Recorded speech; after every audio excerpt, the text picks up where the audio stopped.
Shovel, an arts and music podcast. Today I speak with India-based indie cartoonist Bhanu Pratap. Enjoy. Bhanu Pratap, Bhanu Pratap, Bhanu Pratap, Bhanu Pratap, Bhanu Pratap,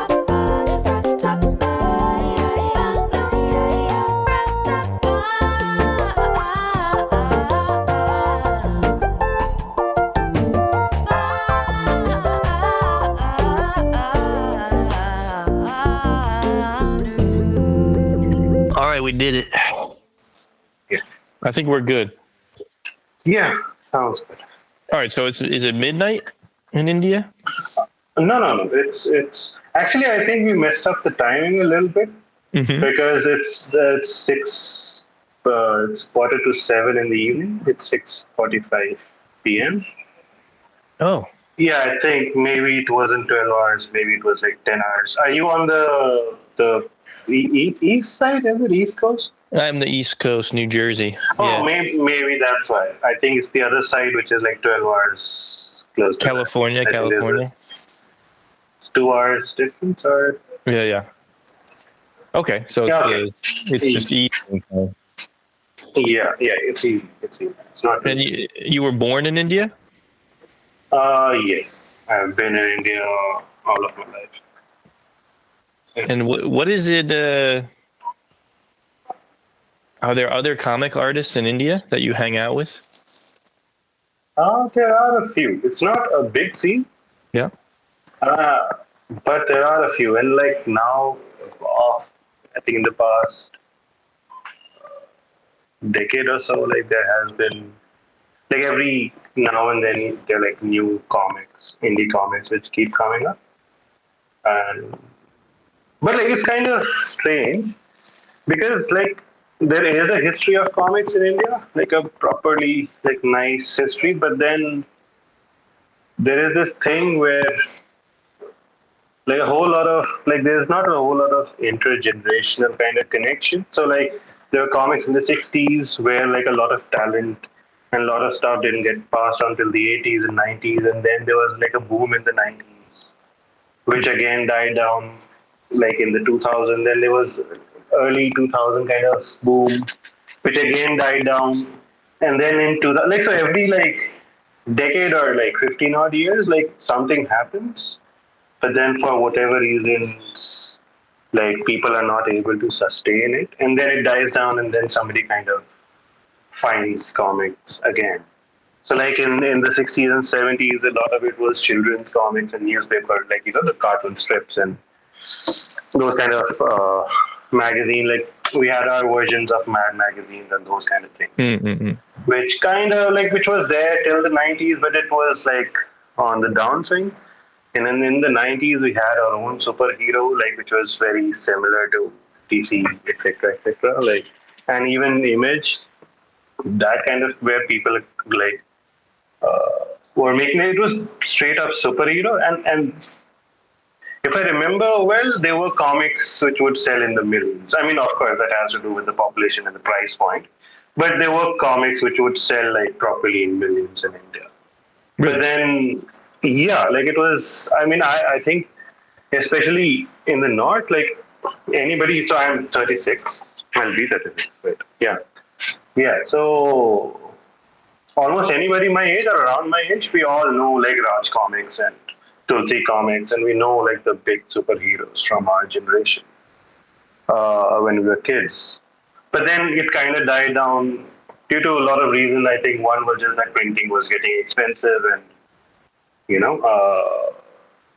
like the biggest buyers were kids who couldn't afford it. And even also, I think it probably had to do with the internet and like us getting international comics, which looked better and were more popular and like those kind of things. Yeah. Plus, we also just, I think in the mid 90s, we also got Cartoon Network. And so before that, we had some national like television, which would have those Saturday morning, Sunday morning cartoons, those kind of things. But with Cartoon Network, it was just, so. Yeah.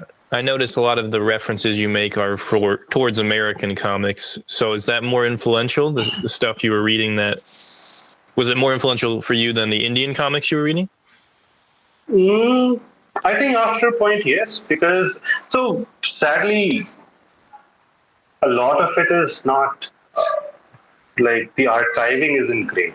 So it's hard to kind of look back on what it was and how we were like. Obviously, like I think there was something about the production quality and the way things were being done. Like in at that time, like I think everybody kind of, I think it was even in America, people in the 90s felt like comics, even mainstream comics were doing something interesting.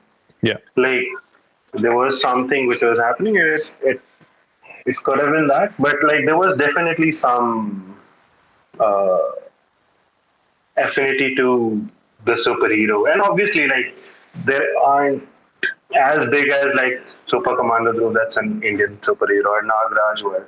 They were kind of rehash or like not exactly bootlegs, but like there was in some way heavily inspired by like the Superman, the Spider-Mans, and the Batman. Like so basically like Nagraj was just this guy who would basically instead of webbings, he would like snakes would come out of his hand because he was made a snake. So like it was very kind of could have been very interesting, like especially from my body horror kind of point of view. But then he was just a Spider-Man guy who just could climb onto walls because snakes can apparently climb onto walls, and he would have Oh, okay. webbings which were snakes instead. That's awesome.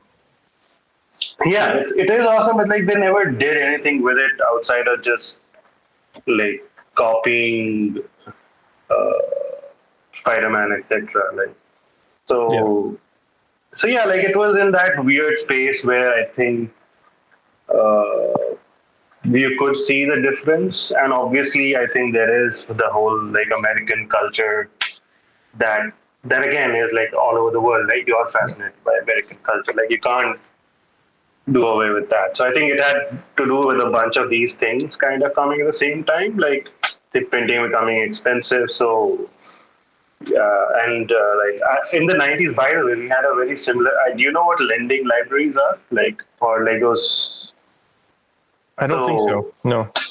So it's basically like in Japan, and in Japan in the 1950s, 60s, you could just like borrow a manga, and like it would be very very cheap. So in India, till the 90s, we had that. Like you could like kids could go to a comic shop, just borrow a thing. It would be like 1 rupee is what, or 1 8, like back then it was, I think, $1 was $80. So it was like 1/80th of a dollar, or like even lesser than that when we were kids. So you literally like instead of buying like a candy or whatever, you just go and borrow a comic and read it and then give it back. So there was this whole kind of microeconomy at work, which was it wasn't a micro, it was more like a cottage industry economy kind of thing, which was kind of there. And it kind of slowed down. Yeah. You were interested in comics from a young age? Yes, I think so. I think so. So Some like, of my first drawings were like of Indian superheroes, etc. Uh-huh. Well, you also make paintings, right? Yeah, I did. So I think, so basically I was interested in comics, but like like I tried when I was, I think, after school, basically I didn't finish schooling, etc. So I had to decide what I had to do. So I tried, I remember, this is might be interesting for you. So I remember, I think I was 16 or 17, and I used to be on the Spawn, their comic forum. Mm-hmm. And I remember I would put like some of my drawings, and I think as comic fans, a lot of people would like just tell me not to attempt drawing in comics at all, because I was, like, oh, you're not good. So I remember kind of just thinking to myself, oh, I might as well like learn to draw. Like, and it kind of makes some sense, but not really. I mean, it doesn't make sense to tell a 16, 17-year-old kid like, good. Like it's a so. From there, I decided to like learn to draw like properly, like do my figure drawings and anatomy and all that. And through there, basically, I kind of got interested I think more in the drawing aspect of it, which I think still like now I think that it's back to where like writing and drawing are in terms of my like compulsion they're pretty equal. But at that time it felt like I could do more with drawing, you know. So basically, I just followed that line of thought, but I didn't want to do illustration. I didn't want to do like paid work initially. So I went into painting, try to, like paint and have a career. But then, like, I didn't go to an art school. So, I mean, if you know anything about fine arts kind of world, it's hard to get into without like knowing people, without having contacts of Yeah. your peers, your professors, or whatever. So yeah, I had a terrible time doing that. And but while I was doing that, again, like I think after I got a little bit better, I started doing comics again because it made sense. So it's kind of like it happened simultaneously. Like I was painting and drawing around the same time constantly. It's just that there were certain things which I could not do in a painting, like and certain things. Or rather, certain thing I didn't want to do. Like I didn't want my paintings to be a narrative or direct narrative. They had to be more conceptual pieces, and the narratives had to go somewhere. So I would draw comics. Yeah, And makes sense. yeah, and also like so again, so some of this is again connected to like local events. Like I remember when I was I think 21 or something, or 20-ish, the Indian Comic Con started, which was like the new, like, so basically I think now they are owned by the New York Comic Con people. And it's a big thing, but like it's not like there's not a lot of local comics. It's not like you get a lot of push. Like the pipeline from being a Comic Con to what like the international, like what I ever heard of like the STCC and the NYCC, like now they just showcases for big businesses and like film stars and like gaming company. Like the pipeline was incredibly short. Like I remember first year there was the whole Comic Con. It was like indie artists, Indian artists. Like I was part of that. People who we kind of quickly when we found out like there was something happening, we made our comics and we tried to sell them. Second year, and because it was this novelty, a lot of people showed up. Like I think it was close to like 1 million people, some insane number. Wow. Which, yeah, but then it didn't turn to sales for almost anybody other than the big people. So, but then they used these numbers, the football numbers, to pitch it to international publishers. So in the second year, like a lot of international publishers came. I think Gary Groth came. A bunch of people came, like Fantagraphics. A bunch of like even indie people were there. But like nobody made sales. Like it was insane. Like everybody almost went with their like entire inventory. Like I think there were a couple of, I don't know if it was Fantagraphics or First and Second, some I think vertical. There were a couple of those stalls where like I think I was the only customer like the whole day. Like people would come, go through and just not buy because obviously indie comics are a little priced like a little high for people. Yeah. So there's that whole thing, and like since you're not producing for the Indian market, you probably just bring it over with you, and the rates are like so whatever. So basically, the second year was like whatever. Like it was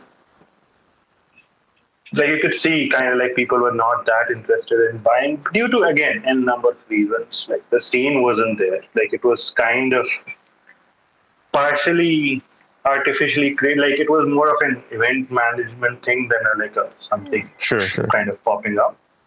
But then there were people like myself. So I kept on making comics from there on. I mean, I was making something before that, but like from there on, I was like, this is a medium I can do something with. Mm-hmm. And then kind of along with painting, I kept on making comics and yeah, that's it. Yeah. What is it? I have so much ignorance about what living in India is like, but being an artist in that culture as opposed, like, I think I understand being an artist in America and Europe and generally what's going on, what school is like, the kind of scenes for comics or art. But in India, is it cool to be a comic artist? Is it looked down upon? Is it shameful? what is it like in general? I don't know what schooling is like. Like, what is the ideal? Obviously, it's not like Renaissance era. I just had no Yeah. concept of it. Yeah, it's very interesting to me. I don't think people even have a concept of what a comic book artist is in general. Like it's not a thing. It's not a thing in like the popular psyche. Yeah, People do not on the regular, like unless you're from like the kind of not even like the bourgeoisie, but like if you are like the from the whole cultural elite kind of, if you're not in that segment, people aren't reading comics. And even in that segment, it's like, oh, have you read Mouse? Have you read Palestine? Like those kind of, like if you have those big names which you kind of tout around, okay. which kind of go around, etc. So there's not a lot in that way. Like if I tell somebody I'm a cartoonist, I'll have to. I mean, they understand like what they associate a cartoonist is like. I think is a political cartoonist where you make us like a Yep. one panel kind of drawing in a newspaper or something. That's what they think it is. So there's not like a there's not a whole lot of imagination like in relation to being a comic artist. Is there a There are- scene? there Is is- there a scene per se? Like, how many of you are there that you know? So the scene is kind of slowly again. So after the Comic Con and how like it, like, I'm sorry I keep on going back to like the history of these things, Yeah. but so basically after the Comic Con, it's like I think almost 2-3 years became like a more of an event management publicity machine for people.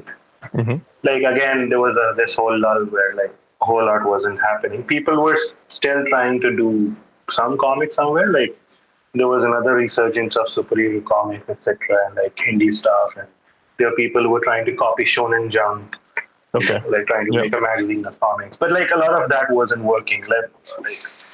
And then I think then there were like a couple of concerted efforts like about people who were very interested, like you do. It's not that you're in it to make money. It's just us, like people like us, I guess, who are just doing it despite the things that make comics as a industry hard, right? So there were people who kind of sustained through, and one of them, I'm forgetting. Basically, I think they're called Comics India, like who've done work. Like basically, so they've published some comics and they've now do this thing called the Indie Comics Fest, which is more indie and more comics, and they're like more comic creative. It's not still very big, and again, like a big part of it is still like designers and artists, like illustrators kind of doing their own thing, but there is still some sizable chunk. So like, I mean, personally, I only know like I think 10-15 people in India who do comics, which is a lot in a way. Like, And we have physically near each other, or it's more like an internet relationship kind of thing? It's spread out now. I think we meet whenever there's some fest or some kind of an event happening, but it's spread out. I think so.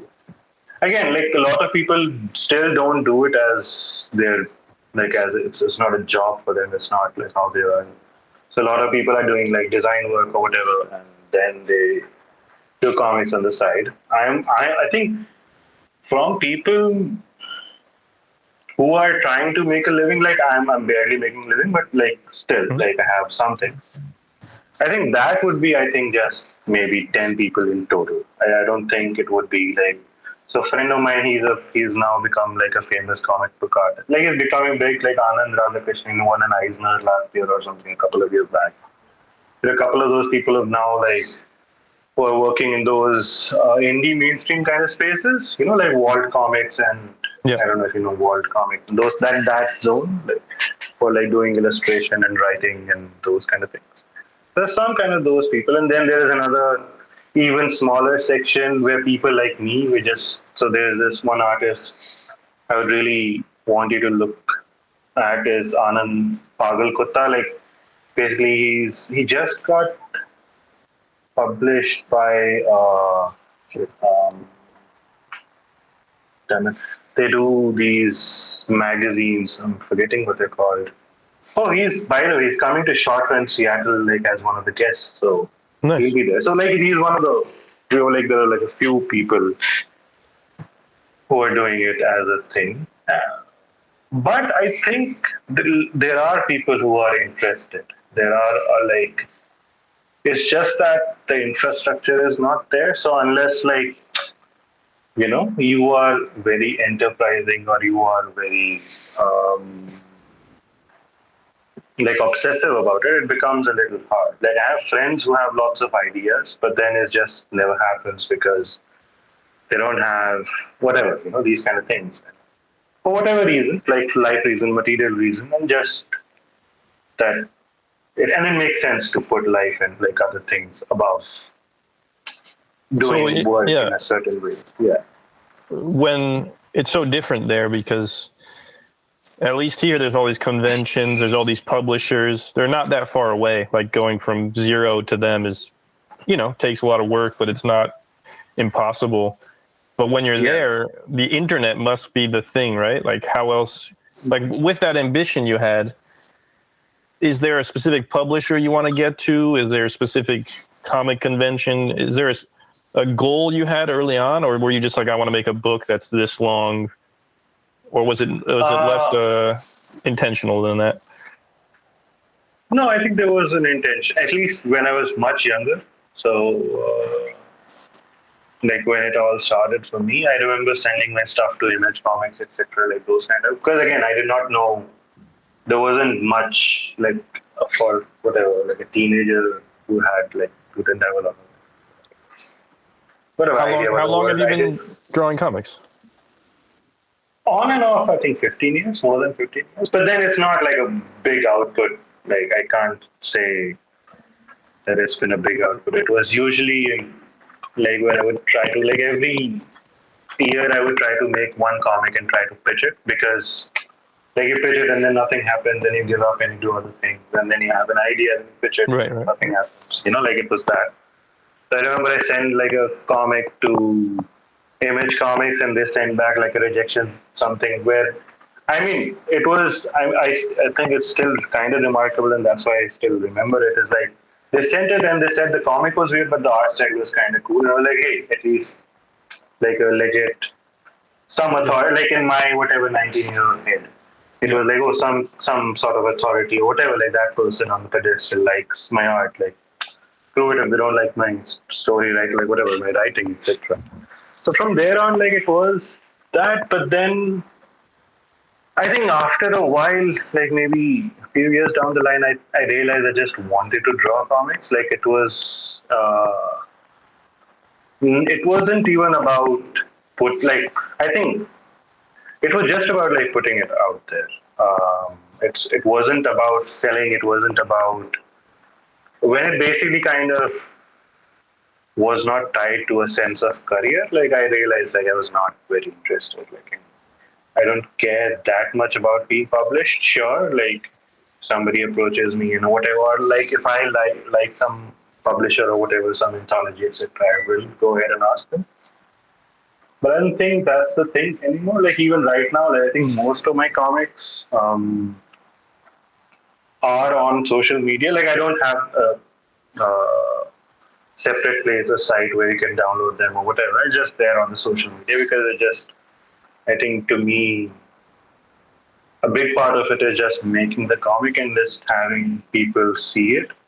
Yeah. So I think there is some aspect of, I think that validation doesn't come from like trying to get like a big publisher or trying to get a whatever, like those kind of things.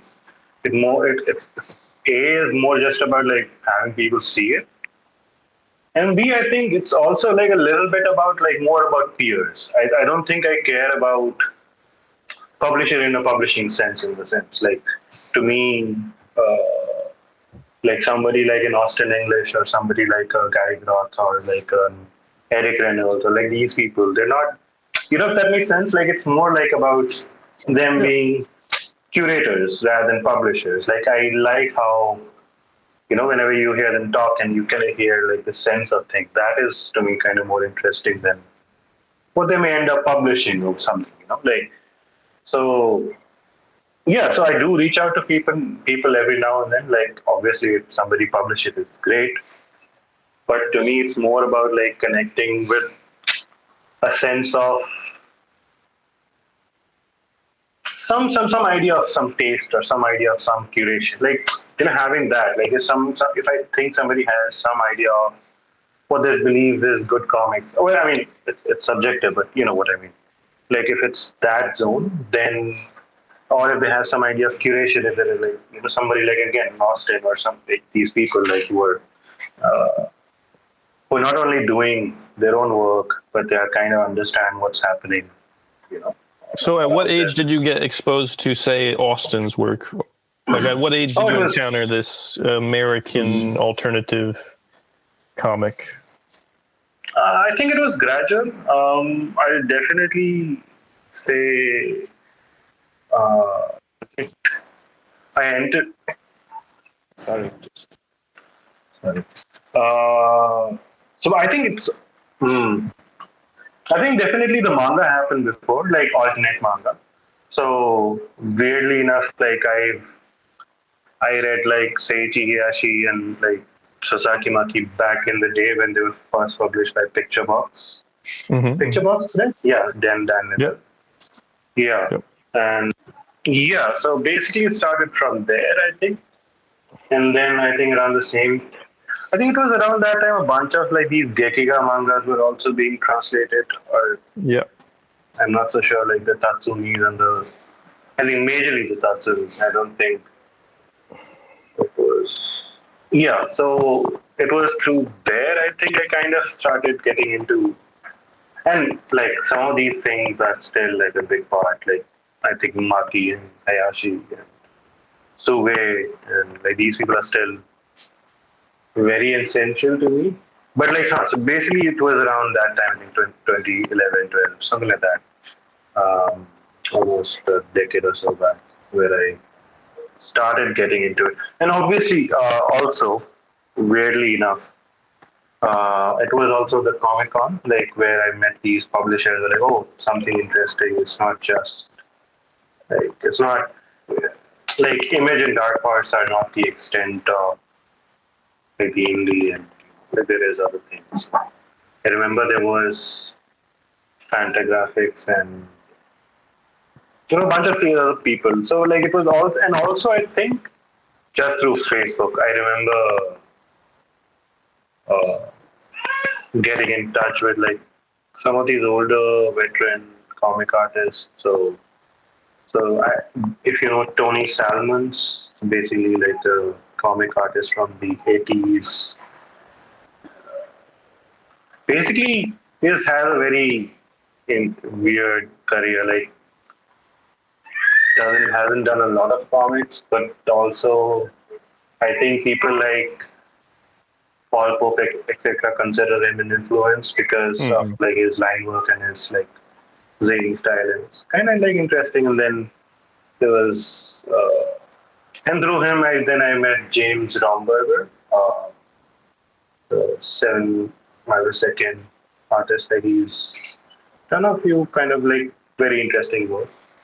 Published things with I think something like Fantagraphics. So some of these people I kept meeting online, and yeah, so through like just again it was mostly just internet and like around that time I just saw, and also I think one thing was there that I realized like I was not interested in the like the more like weirder shit that I saw, the more I realized that mainstream sensibility wasn't for me. Like even then, I kind of go back into like the stuff that inspired me even when I was a kid, and like these things were outliers, but they were like stuff like I remember watching Akira when I was I think 10 or 11 or something, like very young, and it appeared on this semi-adult channel just once, and I think I only know like through the years all the artists or whoever I meet, like Indian people, especially around my age, I think only met like one other person who saw that movie air once, and then it never aired. Like, so, like it was just like this, whatever, flash and whatever, like a fan kind of thing for me. or lighting So in is a that bottle, whatever. do you feel isolated because of this, or do you feel? No, I mean, initially sure, because like I was always into a little more extreme, like whatever I was into, like death metal, and like I was into Akira and body horror, like, and like even in the superhero category, it was more like, I mean, I wasn't a Fast guy, but I was Spawn, which is like discount Fast in some way. So it was always a little like, so I realized, yeah, so there was not entirely a feeling on outcast, but for sure, like I realized like the stuff that I'm interested in, a lot of people, even artists, even people who read comics, they didn't have that kind of interest. But like I realized like that whole whatever, like it there was some interest in transgressive works and translation itself, and like, and not just, I mean, again, and it wasn't just an edgelord phase, like it wasn't just uh, oh, watch the most fucked up thing, like watch,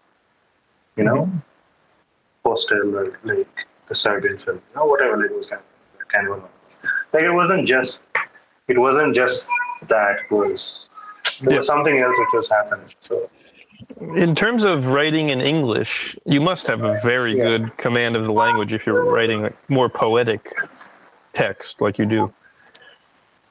So here's the thing, and well, English is basically what we say, like a, not a gift, but whatever, something from the British. So we were a British colony for the longest time, Yeah. and through whatever their occupation, they kind of like, it did kind of become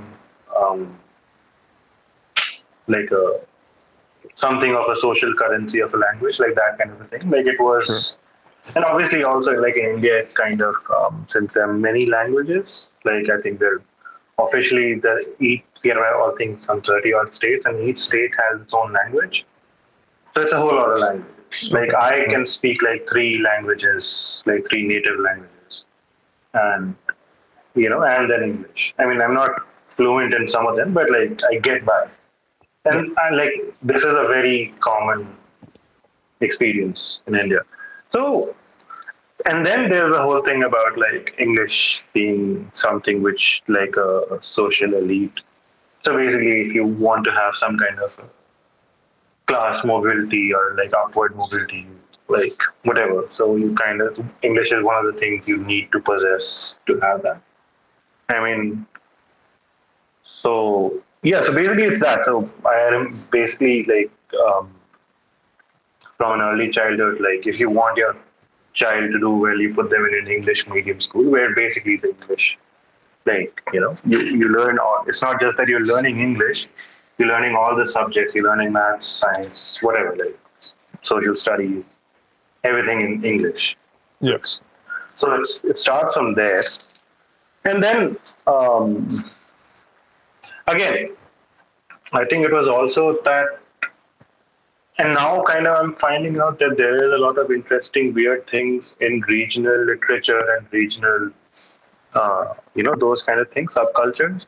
Yeah. But then a lot of this stuff is kind of piled on by the very obvious mainstream stuff, like, so basically I wasn't interested in a lot of, also one of my native languages, Hindi, which is also like a dominant language in North India.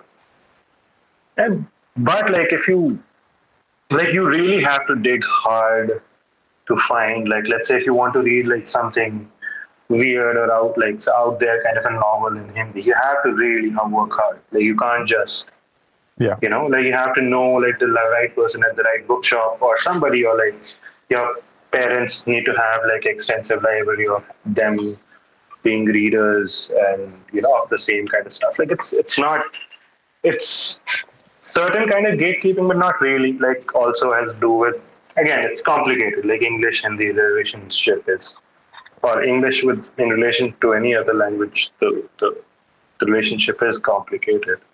So Yeah. I did have. Do you write I'm assuming you write these in English first. You're not like translating them, right?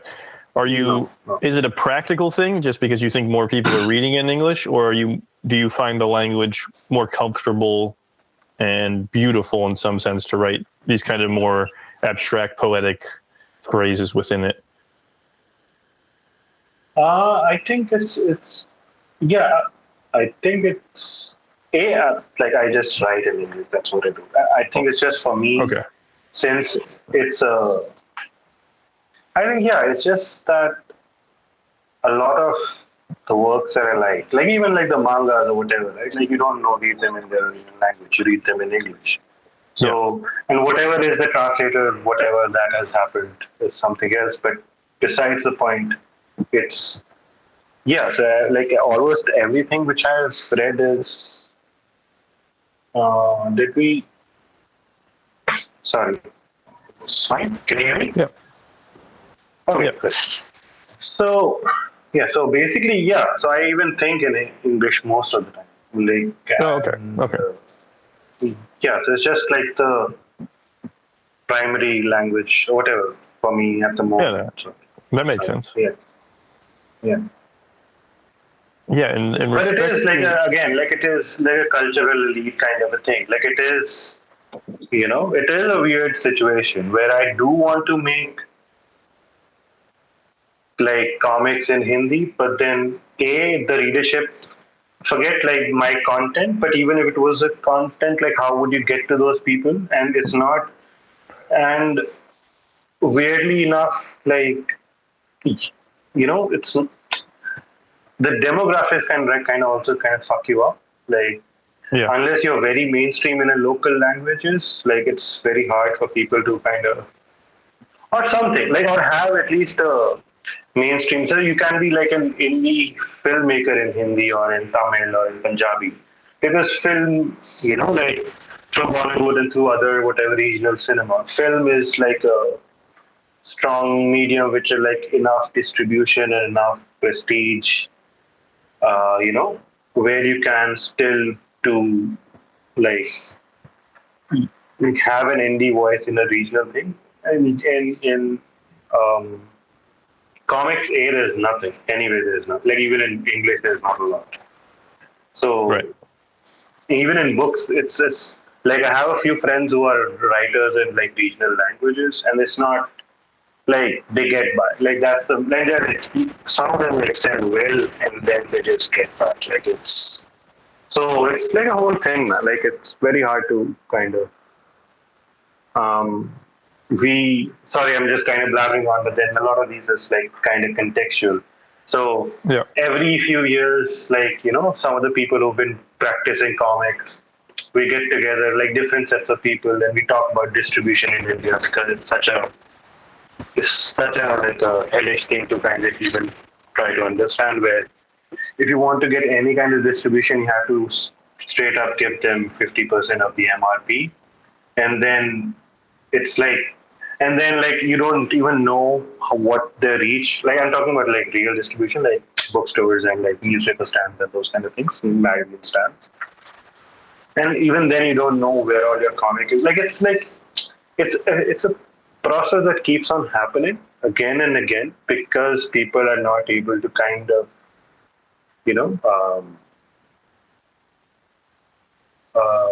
like figure it out in a very industrial kind of sense. And so one part of me is just that I don't care. Like I think right now I just want to make comics. I don't care if somebody in India is reading or somewhere in Europe or USA or whatever. Just like I'll just make comics, and like I'll just keep making comics. But I'm not thinking a lot about the industry of putting it out kind of. Yeah, no, I understand. In respect to the work itself, it's a dark world, kind of twisted, vulgar, gruesome world. Is there a reason you think that? Do you have a particular worldview that you think that's encapsulated in the visual language you use?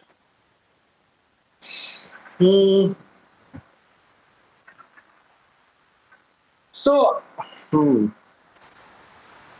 So in general, I would not like. I would call myself a decently optimistic person. Like I Hmm. do believe things like your medium can change the world, like be it whatever medium, if you like, those kind of things. Like, so for me, it's comics and painting or whatever. Like, I do believe like there's still future. Like those kind of like, I'm not so much of a, I'm just a pessimist, but also not like a complete nihilist in that sense. So it's not Yeah. there, but at the same time, I think I've always been obsessed with death. Like I remember thinking about, and not fearing, not like it being a source of, maybe it is a source of anxiety, but not just a source.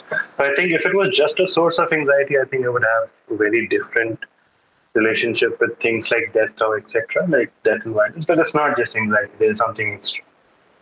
So that, so a lot of it is, I think more than me,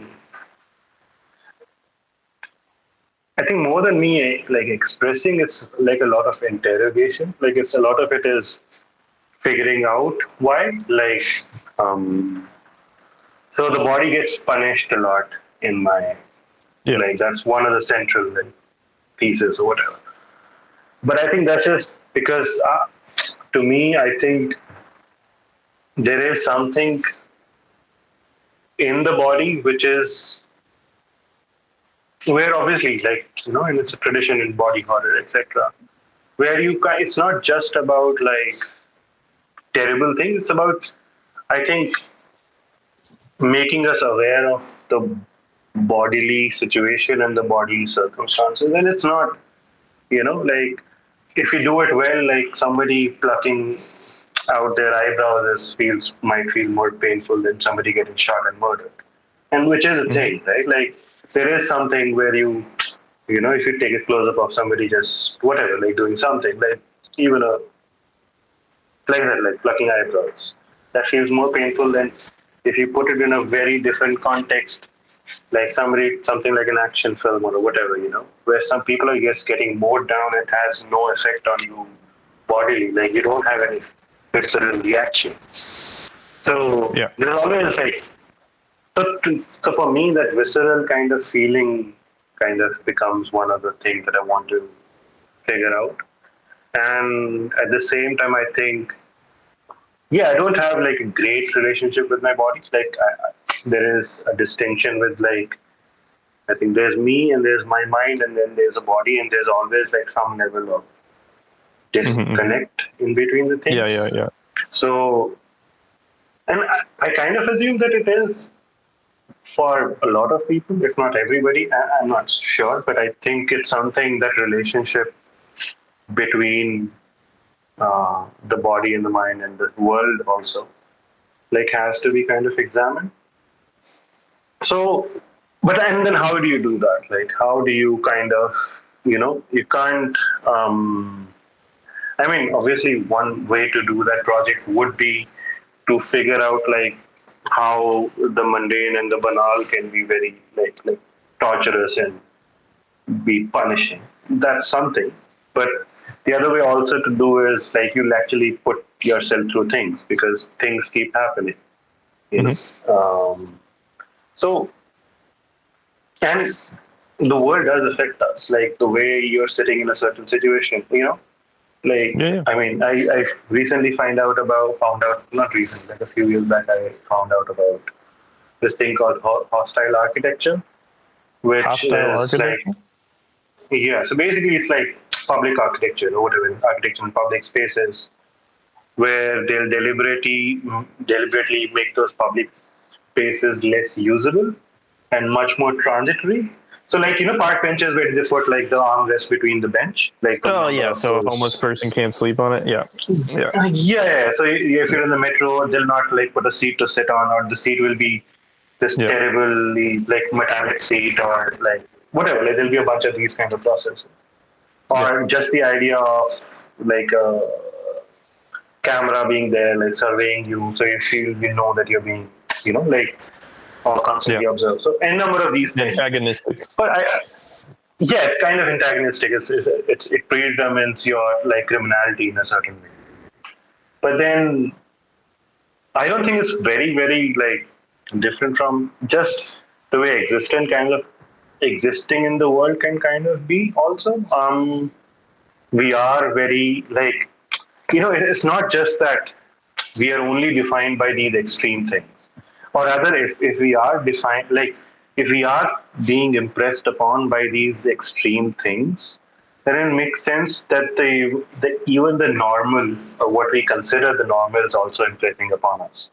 So Mhm. if a bench is uncomfortable, or like is super, like supremely uneasy or whatever, then there must be something on that level of sensation, from there to, let's say, ecstasy of sex or whatever, orgasm or eating food or like whatever, there must be some correlation between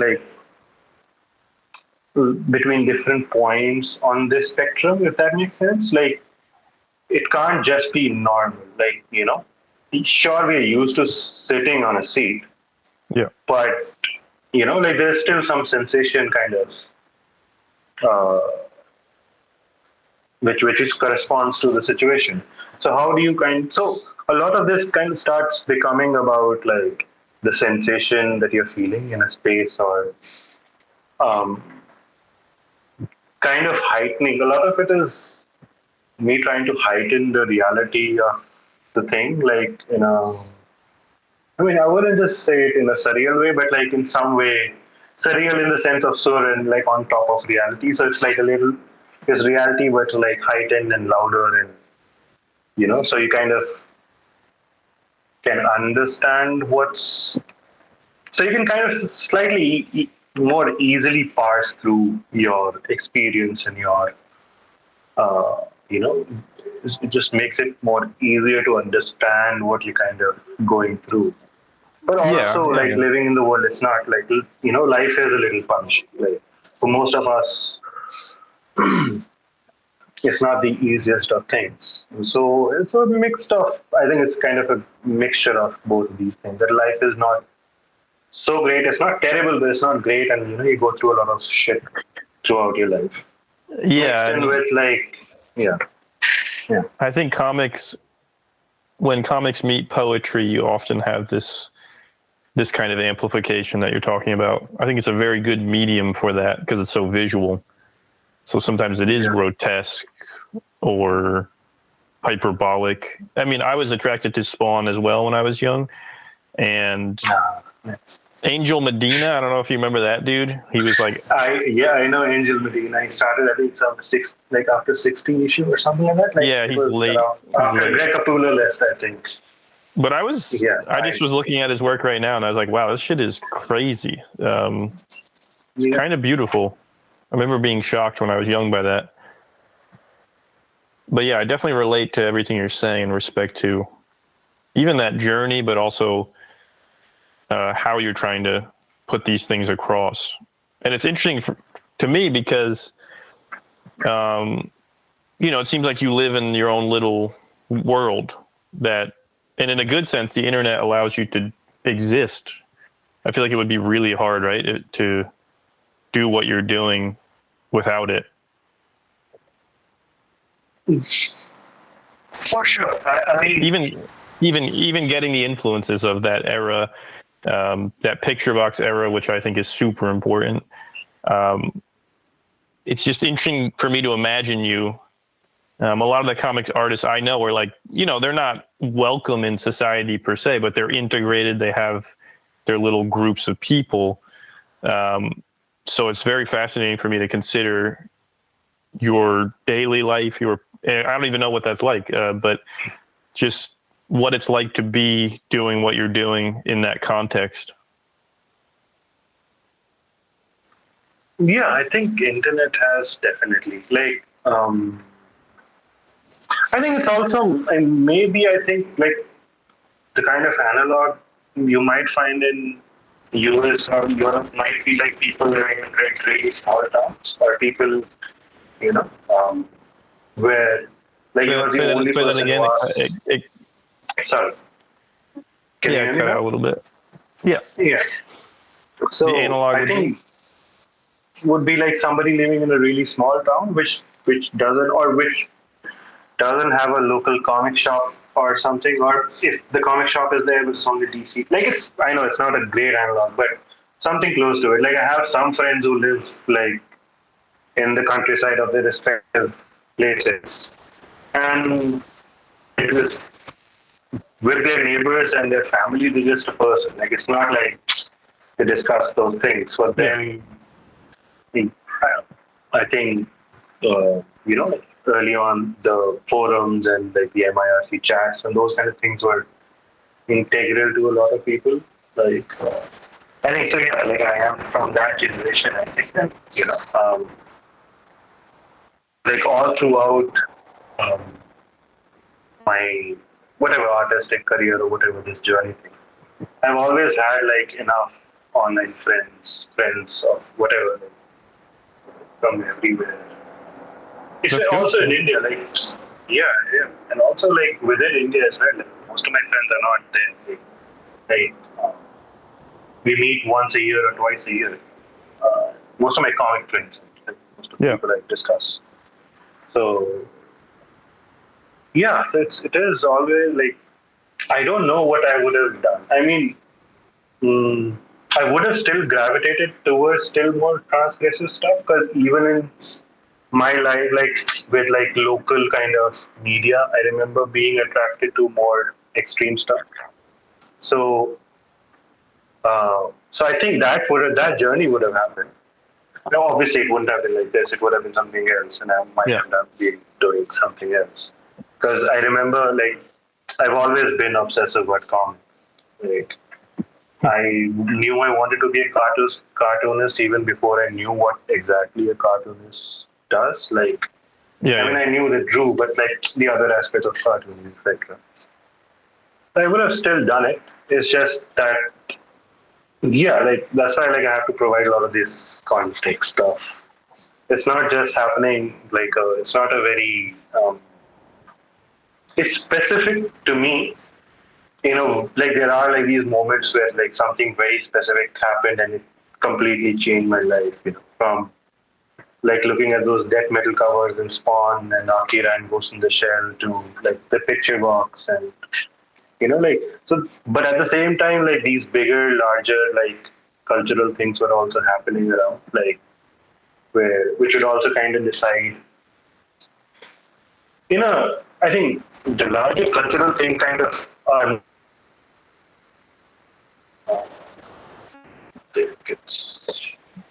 that part cut out. Yeah. Yeah. So is it? It was like you said, the larger cultural, but if you can start there. Okay. Yeah. So basically, I think the larger cultural kind of situations or events also kind of shape you, but then I think they're more, for most of us, they shape us in a very unconscious kind of a way, right? Like it's not, you're not explicitly responding to them. You just because of the economy and the material conditions and the change of trends, etc., like whatever, so yeah, I think it's a mix of those two things. Like it's something very specific that happens to you, but also like these huge historical. I mean, they're not they're not huge in the sense of what we think of history. So it's weird, but they are huge. Like when something happens, like if it's changing, even like lives of like like I said, like the introduction of something like a Cartoon Network or whatever. That's like a huge thing. It changes like the way people are going to think about art or comics or cartoons or whatever. Or even like as simple as consume what kind of media they consume. Sure. So yeah, it's a combination of these two things, like very specific and then like really broad. Well, I also assume your process isn't explicit or rational, right? Like it feels like it's made from a pretty subconscious place and you just move forward. I'm not sure if you sketch out books in their entirety, but it feels to me like they're very immediate, that they're kind of panel by panel. Yeah, they are mostly panel by panel, or rather, I think they're like so. Hmm, it's yes, definitely not a whole book at once. I don't think I can do that. Like that's just not. Like at maximum, I have like a broad outline. Like, oh, this is the thing that's going to happen. Yeah. But then, if I think I also get incredibly bored uh, with doing something very straight up where I know like the Yeah. task at hand completely. So even if and I do for some comics, I do have an outline. Uh, but then, like I think the then the process becomes to kind of subvert it in some way. So every time, like I have to kind of mm, stub myself a little bit or stub my toe. Like there has to be some conscious, subconscious, like stubbing of the toe constantly while you're trying to walk towards like a certain point. And yeah, so I've done like other than like thumbing out the whole thing, which by the way I've done earlier, but then I realized it never worked for me because I would by the end of the comic I would get bored of the comic. Yeah, I relate Which to that. I did it. I did that for like a decade, and like it didn't occur to me like I could have like so. And I will also do these things where I would do like these 24-hour comic things, and I would do like the whole 22-page plus the cover and all that. So and I used to immensely enjoy them, but I was like, oh, it's just a once in a year activity. I just like it didn't occur to me I can just do that normally, like just make a comic on the go. Uh, which eventually I figured out. But like again, so now it's the process is yeah, like so the idea is to kind of keep on interrupting myself as I try to do something, and like not in a Sisyphean kind of a way where Mhm. you're like pushing a boulder like up a mountain, but more like you have to like you can't like in trying to like there's not a lot of like I don't have a lot of interest in making it obvious or under like easily uh, I mean that's not the point, like I'm not trying to make it deliberately, or maybe I am, like there is some deliberation and some of it is subconscious where I am trying to make it not as obvious, but I think that's to kind of eke out like the subjective reading experience, Yeah. uh, like the more streamlined something will be, the more like wedded in tropes or like cliches. And I don't think tropes and cliches are bad. I use them myself. But like the more like embedded these things are, the more flattened kind of experiences. Like you have to be a good reader to read a mainstream in an odd way. Like to like does that make sense? Like Mhm. you have to like the reading then has to become inventive if you have to read something mainstream. Here, what I'm trying to do is like I'm trying to figure out on the subjective experience myself, but also yours. Like you, whatever. Like that again, you also will have specific things to you, which Yeah. are very specific things to you, and almost like nobody else. And then you're also shaped by larger historical, Yeah. social context. So I think it's some of it is conscious, and again, some of it is just me trying to kind of stop myself. Yeah, what I found was difficult with processes like that is knowing when you succeeded and when you failed, because it's a little more uncertain. And sometimes you just default to, well, I sold a bunch of books, so it has to be good. But that doesn't really work for certain kinds of books, I don't think. And only in a mysterious way, I think, where you're trying to be clear and where you're trying to obfuscate things. And so that I found that to be the real challenge, is like not lying to yourself. There's ways to clearly communicate something that is unclear, if that makes sense. And if that's what you want to do with that panel, that's what that's your goal. You can't lie to yourself when you end up with a result that's kind of mushy and in between. Yeah, That makes sense?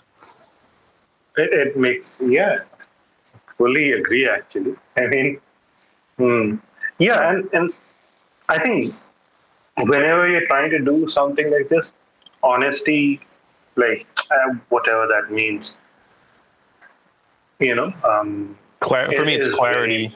Yeah, clarity, clarity. honesty, being Yeah. earnest in your things. Like I think it's very, very important. You can be ironic to the world, but you can't be ironic to yourself. Like you cannot have like a Yeah. some level of filter between you and the world. Like it has to be as not immediate. Like I'm not saying immediate in that expressionistic sense. I'm saying like more like you have to know your intent. You have to know like again, all of these are very the thing about discussing these things. All of these are very vague words. Like what does intent mean? What does honesty or like clarity? Like it's not. But then I think that's the thing. Like. Yeah, I think I know. It's not easy to explain, but you know when you're cheating. Yeah, like where like this panel, you've or like you've drawn this panel because it just looks cool, or like because it was easier to draw. Like Yeah. like oh, I found a cool composition while trying out something. Let me just do it, and then so. And sometimes it also works. Like that's the thing. The problem with that is sometimes that also works. Like sometimes all you have to do is like find a cool looking panel or a cool looking page, and that's about it. Like you know, uh, it's not more than that in that aspect. But then how do you like? Yeah. So I think that is the more tricky part that you kind of have to. And for that also, I like to keep on interrupting myself. Like I can't be like the only time when I'm kind of like what I'm kind of just like doing the thing is while I'm like doing some detailed inking or like hatching or like that's the only time when when I have like I'm listening to some like podcast or listening to like some songs or whatever. But that's the only time. Like all the other time I'm thinking like it's constant like uh, and even like rather even like I'm sure it must have been an experience for yourself as well. Like I've done comics where I've just then discarded like tens and like 20 whatever like a n number. Like I have comics where I've discarded like a whole comic just because I realized like it wasn't doing what I wanted it to do. Mm-hmm. And and then you have to like start from the beginning. So it's a very it is a tiring process, um, because you never know like till the last moment or whatever. It's very very hard to know. Like, and it's not also just about like trust in yourself and have belief, because it's not about belief. No. Like sure, some of it maybe, but not sure. But I think that is like if you're making a mainstream comics, the tough job is not to make the comic. It is to understand what a mainstream taste is like, what the demographic is like, what like Yeah. like these what are you what is the zeitgeist like? Like it is like these are important things. So it's not important to make like a three structure movie or a comic. That's sure, that's a skill part. You have to do it to for whatever reasons. But the more important thing in like making a mainstream comic is trying to figure out the zeitgeist and try to figure out like the trend or like what the trend might be. Like that is where the real work is. In trying to meet people in their universal kind of a sense, right? Like where you experience a thing almost as the same way as any random XYZ person. That's where, Right. like, that's actually the real work in a mainstream kind of way. For us, I think it is the work is to meeting ourselves and to meet the other person in the other specific way, like where the way you're like experience a thing in that specific way nobody else can. Like so, the way you are making a comic, or you're reading a comic, or you're watching a film, or making a film, nobody else in that specific way can do it like you. like they can't read the thing like you, they can't make the thing like you, they can't interact with the thing like you just because of your specificity. So, so I think in indie, that like in any kind of phenomenon, not just in indie space, but like whatever we are doing, I don't know what that means, man. But like this, so it is that specific thing that we're trying. I think that's the real work. Like, or rather, that's the shared bit of the real work. Sure, I'm making a comic and it's about body horror and it's about, you know, like poetry and world and like how the world affects you. But like at the same time, it is like, if I look at it broadly, it is about like trying to figure out how do you or how am I interacting with the world at large in my specific way. So how do you kind of express it? If you're meeting the world at large in a specific way, it cannot be in some sense ordinary. I mean, it will be, but in some sense it can't be ordinary. In some sense, it can't be a repetition of the old. Like, you know, it can't be like something new. Like again, new not in a not in the sense of novelty, Yeah. but new in the sense of just something like it just hasn't occurred before. Like just in that very very basic sense. Mm-hmm. So how do you? So I think that to me is like the main thing. Like how do you keep on? And of course you'll fail, and that's fine. I think. Because also it doesn't have to be new to the world, it just has to be new to you in that way. Like, you know, like it will be new to the world in some way, but if you're doing something which is weirdly enough new to you, you're some, not halfway there, but you're somewhere there, you're like on the way there, you're on Right. the way, you know. Yeah, so that's, I think that's what is the process is like. No, I think that makes sense. Yeah. Well, I think that's a good place to wrap it up. No, awesome.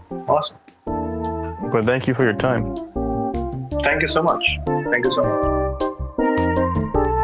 Music by Dori Bavarsky and Mingja Chen. Next up, we have Trevor Baird. Have a good week.